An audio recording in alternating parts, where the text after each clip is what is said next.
Oh, oh, it's Doctor's birthday today.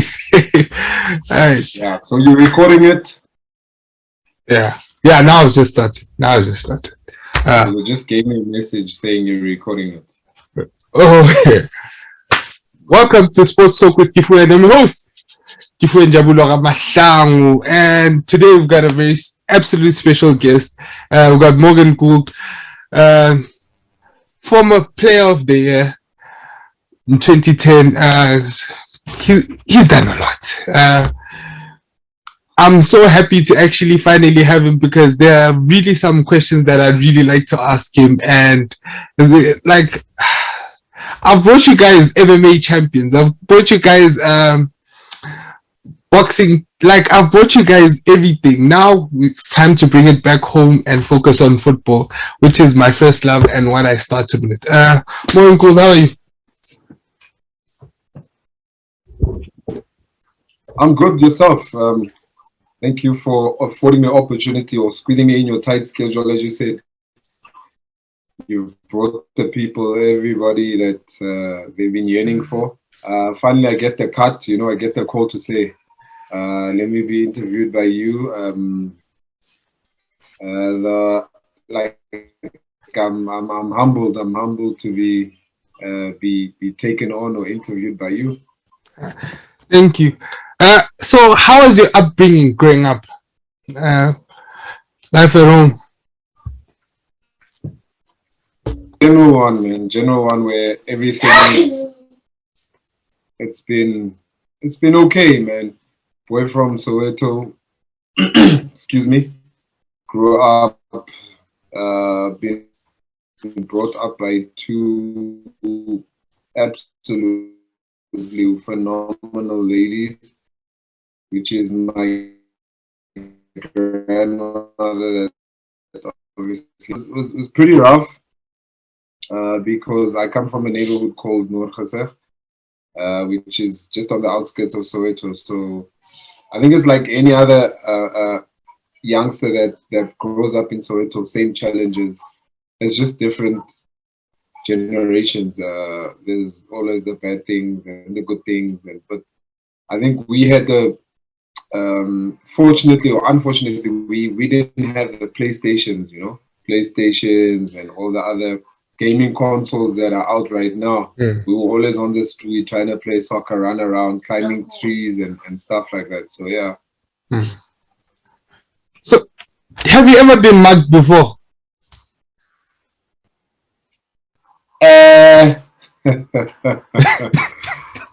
No, I haven't been mugged. Touch wood, I don't get mugged. Eish! Lucky people. Eish! We. look, man. Look, it's wrong place, wrong time, man. I was never in that phase. Sorry, my son is watching YouTube, so you will hear him a lot in the background. Yeah.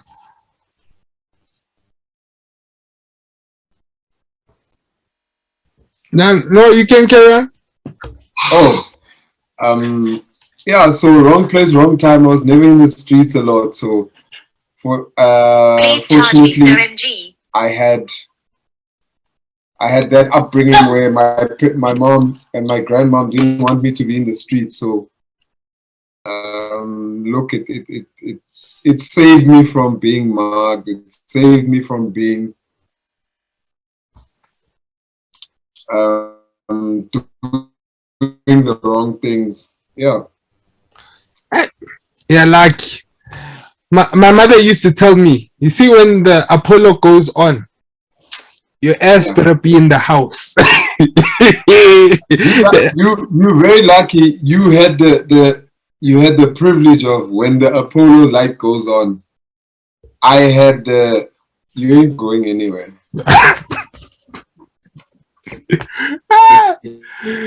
Yeah.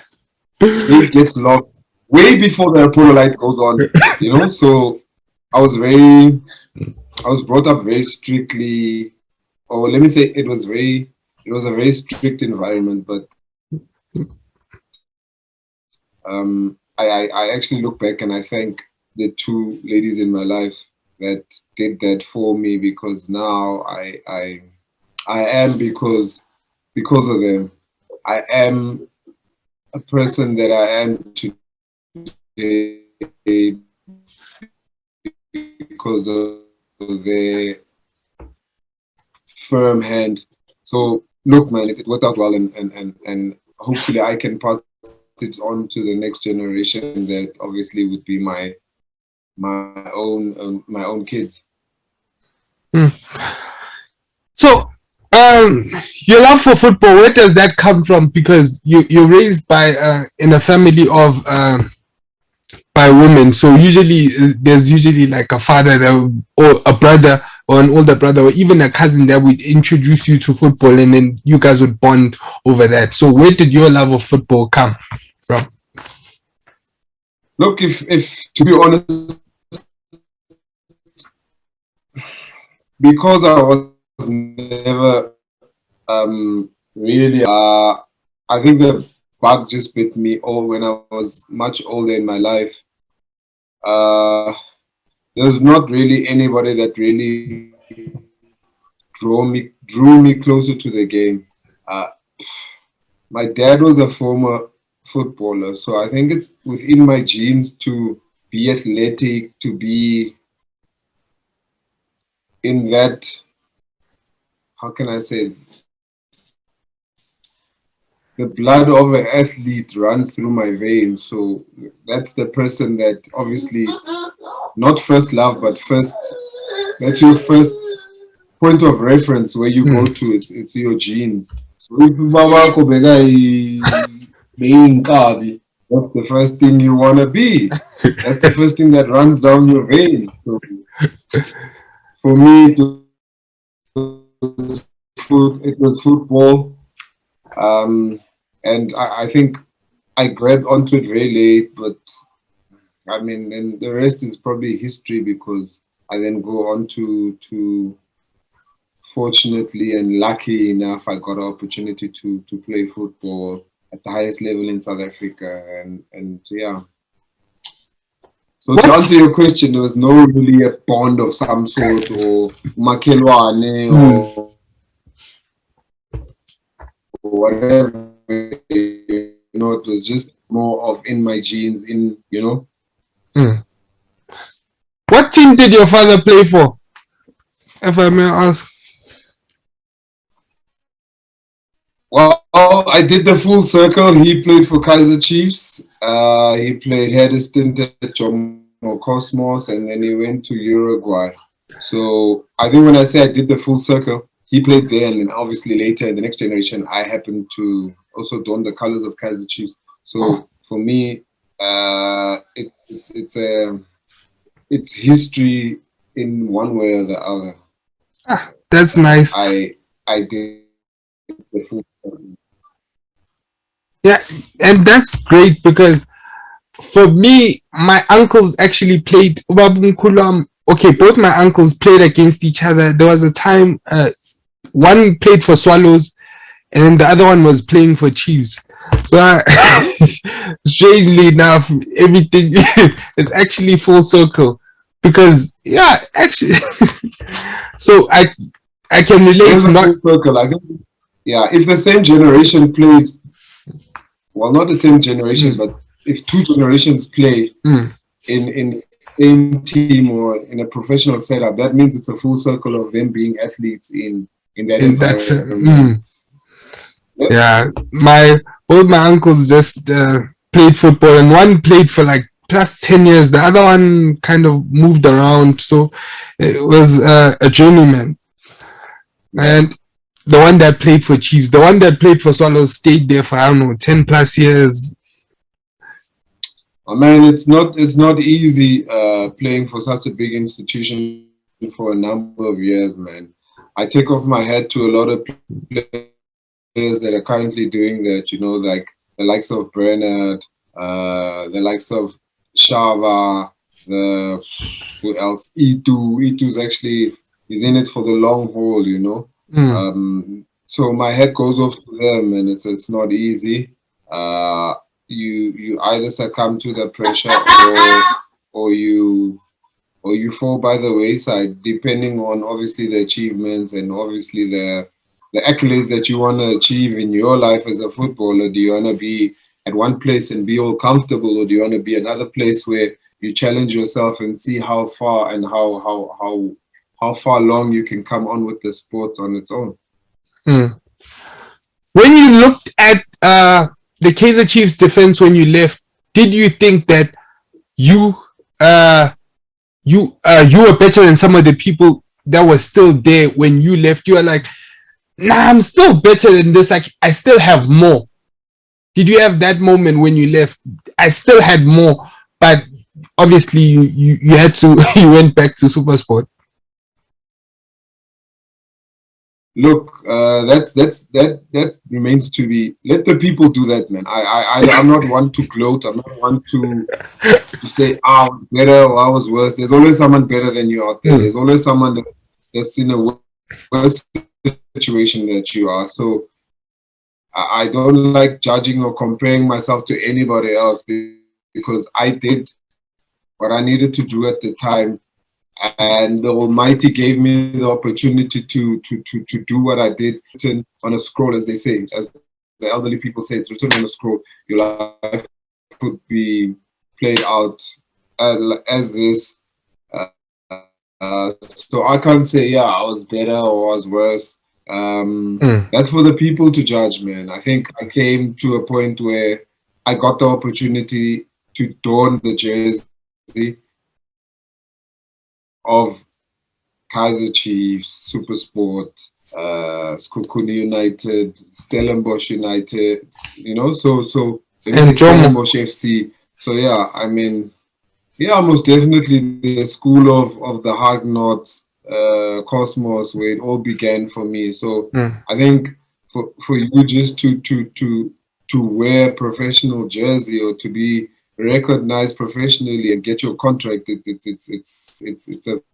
a blessing. It's a blessing, truly a blessing. It's not everybody that will go through it, and you can see how hungry people are out here for them to get the opportunity that others are getting, you know. So for me, I'm just grateful for the journey that I had in football and currently still having right now. Yeah, and it laid a good foundation for me. It laid a good path for me. So I'm just grateful for that, man.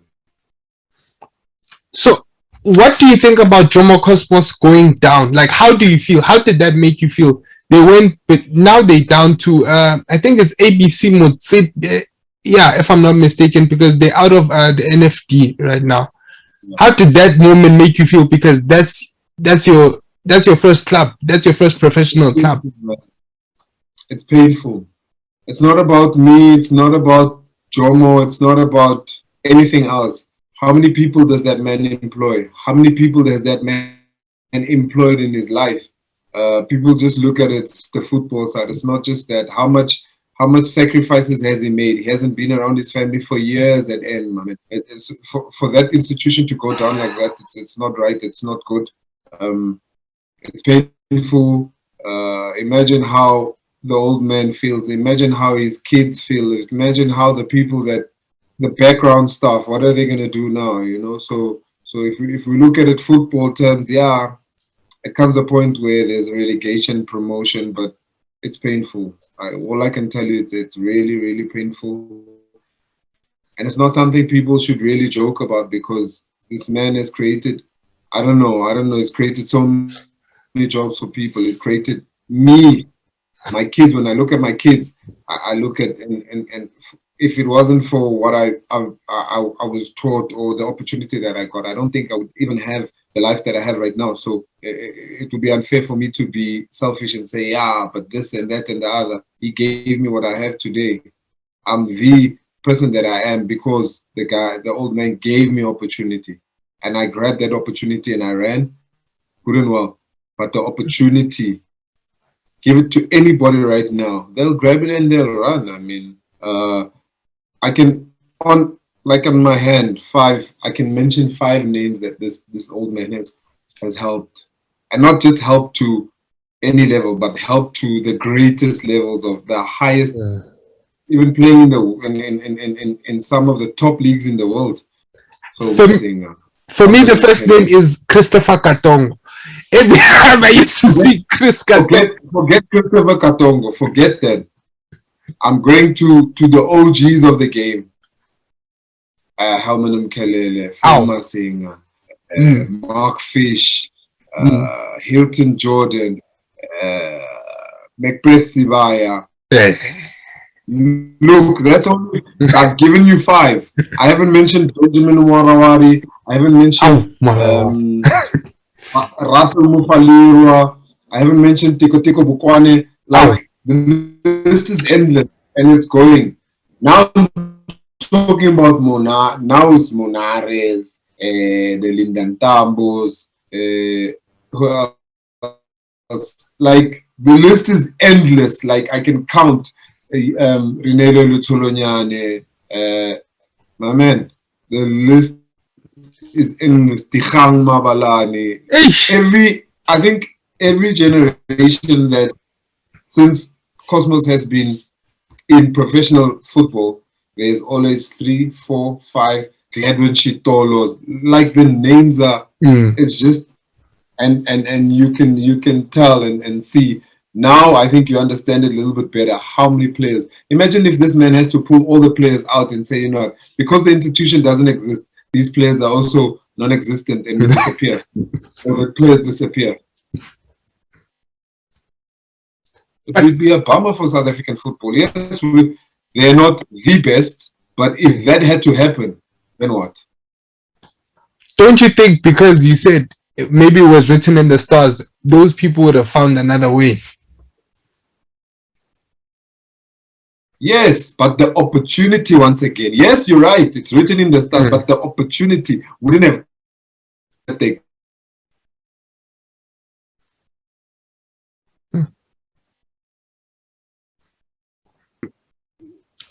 I didn't hear the last part. It froze. You were saying the opportunity? When the opportunity arises, there's 2 ways it could go. It could either go your way or not your way. So the opportunity arose. He gave us the opportunity. We capitalized and we took the opportunity at the different times and the different years that it happened. And he produced a lot of people, a lot of players. That we can agree on. That is one thing that we can very much agree on. And how was your relationship with Jomo Sono? It's the same like a father figure, man. I respected the man like my father, and I still do till today. He's got a very special place in my heart.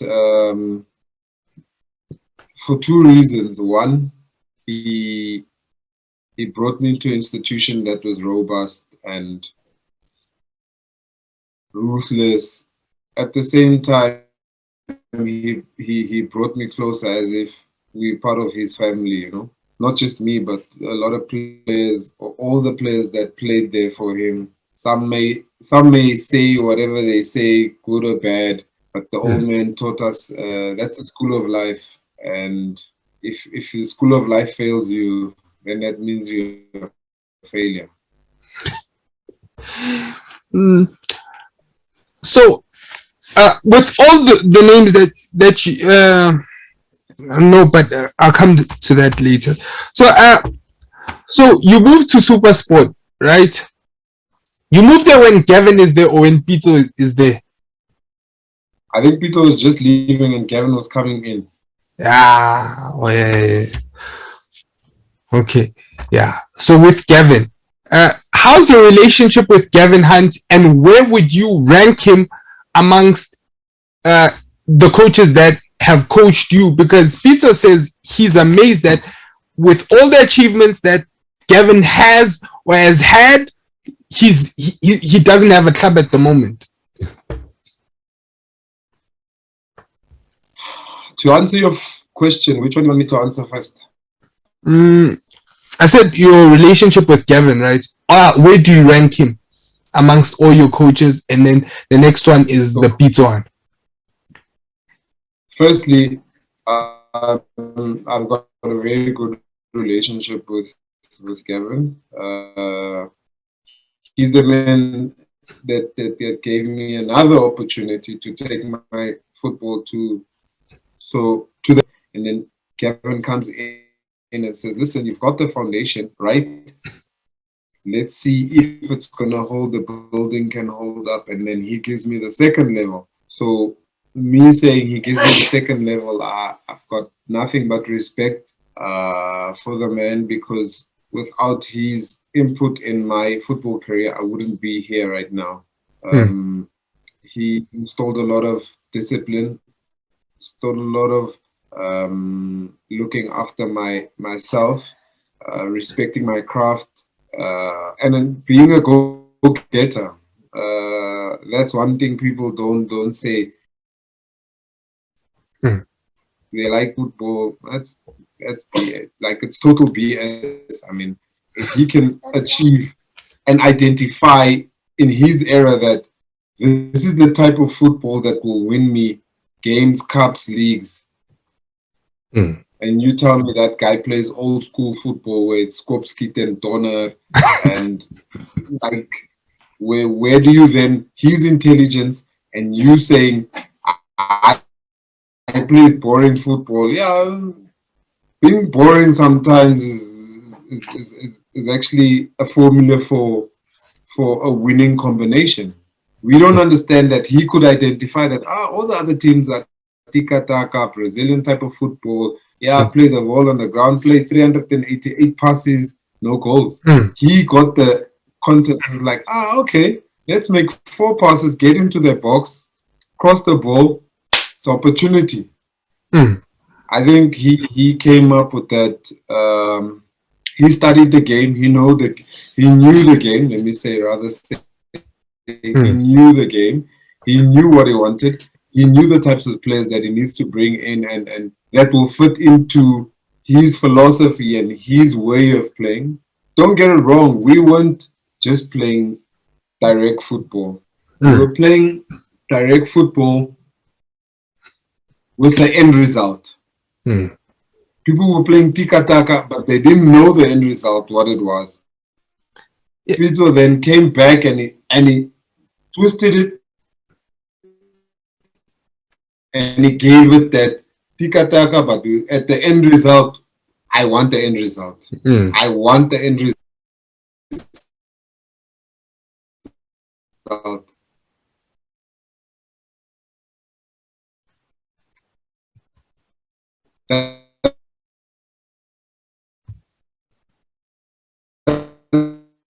Doesn't matter how you get there, as long as you get there and you give me the end result. That's the two differences with the coach. One is more minimal touches, getting into the sweet spot. Pitso was more toy them around, move them around. When you behind them, get through them, score. Achievement doesn't necessarily mean you're successful. So for me, I wouldn't say I rank different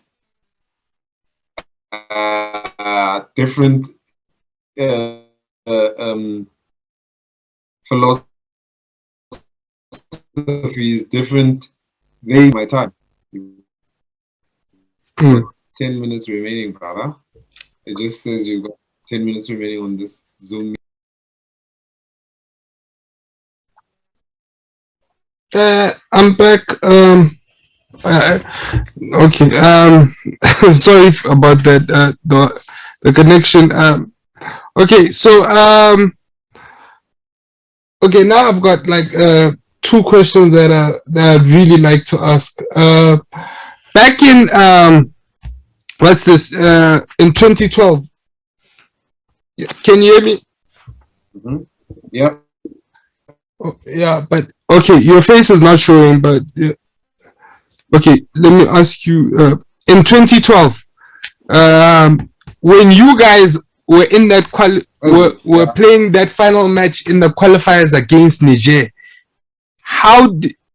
and you guys celebrated, and we knew, and sitting at home, I knew that you guys needed a win to go through, and you guys got a draw, and then you guys started time wasting, and then after that you were celebrating, and I was like, hey, do these dudes know what's actually happening? You guys didn't qualify. Like, what was the message that you guys got told before going into the game? That were you guys told that you need a draw, or were you guys told that you needed a win? Look, I can't go.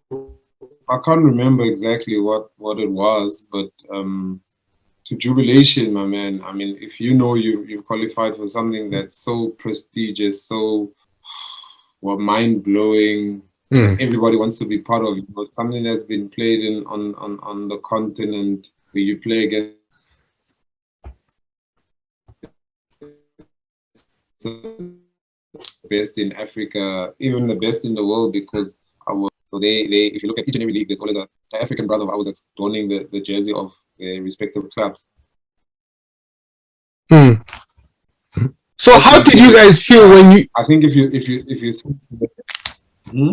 No, I'm saying, how do you guys feel when you guys came back home, and then, or after you guys celebrated, when you got to the hotel and you realized we didn't qualify? Like, how was that moment? The reason why we didn't qualify, if you look into the head-to-head, forget the head-to-head. We beat. If you look at it, we beat Egypt, right? 1-0. I don't remember. Yeah. Okay. We beat Egypt 1-0. Then we were on our route to qualify already. So when they found out that we're gonna qualify, then they pull out. They say, "Now because we pulling out of." So obviously now it's no longer 3 points. No, because no. But when Egypt was still in the group, all we needed was a draw. I could stand to be corrected. They pulled out. Then we whole people at Safa didn't know that we needed 8 points. Because Egypt pulled out, then we needed 3 points. So that was the difference, where we had the information that all we needed was a draw, not knowing that Egypt had pulled out from participating for the qualifiers because they knew that they're not going to make it. So you understand where there was a bit of blurred lines because we had beaten, and if you think back, Pitso was still the coach. And that man is not, he doesn't take anything lightly. He's a person that deals with the finer details, from knowing the players' weaknesses, strengths of the opposition, not of his players, the opposition. So it was a bummer. That's the biggest, most painful thing for us. You can go ahead, boy. The biggest, most painful thing for us to go through. So yeah. And also, how do you feel about Hugo Broos's comments about South African football at the moment, saying that the DStv Premiership is not good enough in order for him to even provide him players to compete with other nations? I know that I'm paraphrasing right now, but he was saying some things along those lines. The guy's entitled to his own opinion, and at the end of the day, if you look at it, you tell me who's your national team players right now that you can look at and say, listen, these players can play against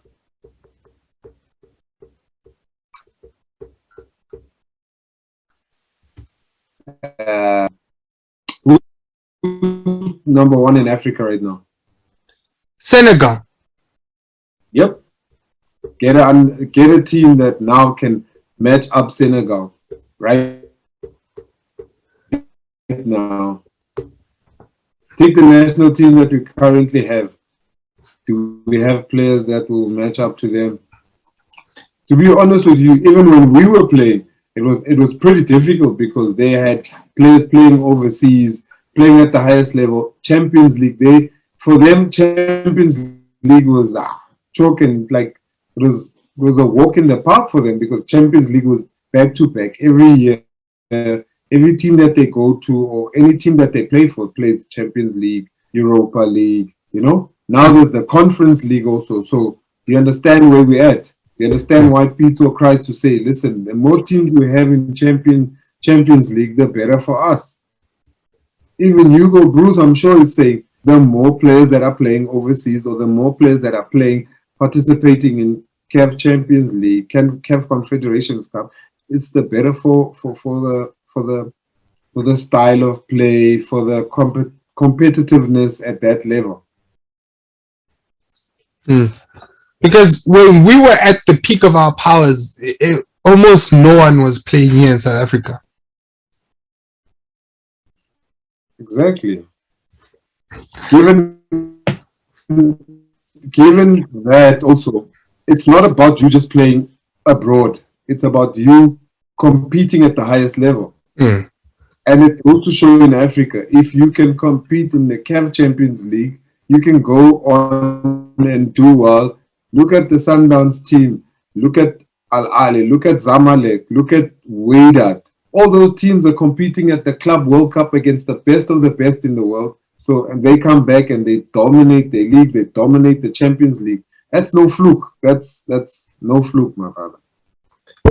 But North Africa, they've always had money because I remember someone said a story. Someone was telling a story and they said back in the 90s or something, those people had a club, like they had a plane, they flew in a private plane, and then they had suits, and then they were like, we don't have this. I think it was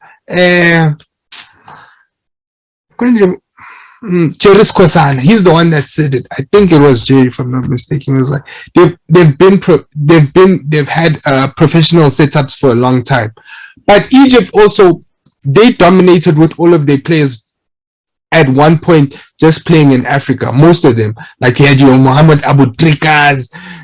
At that point, they dominated. Kabbalah, like there's the works, it's endless. Al Hadri, Hassan Brothers. Like, listen, I played against that team. I played against those players. My friend, if you think I'm a small boy, yeah, think again. I played against those players, and for the ones that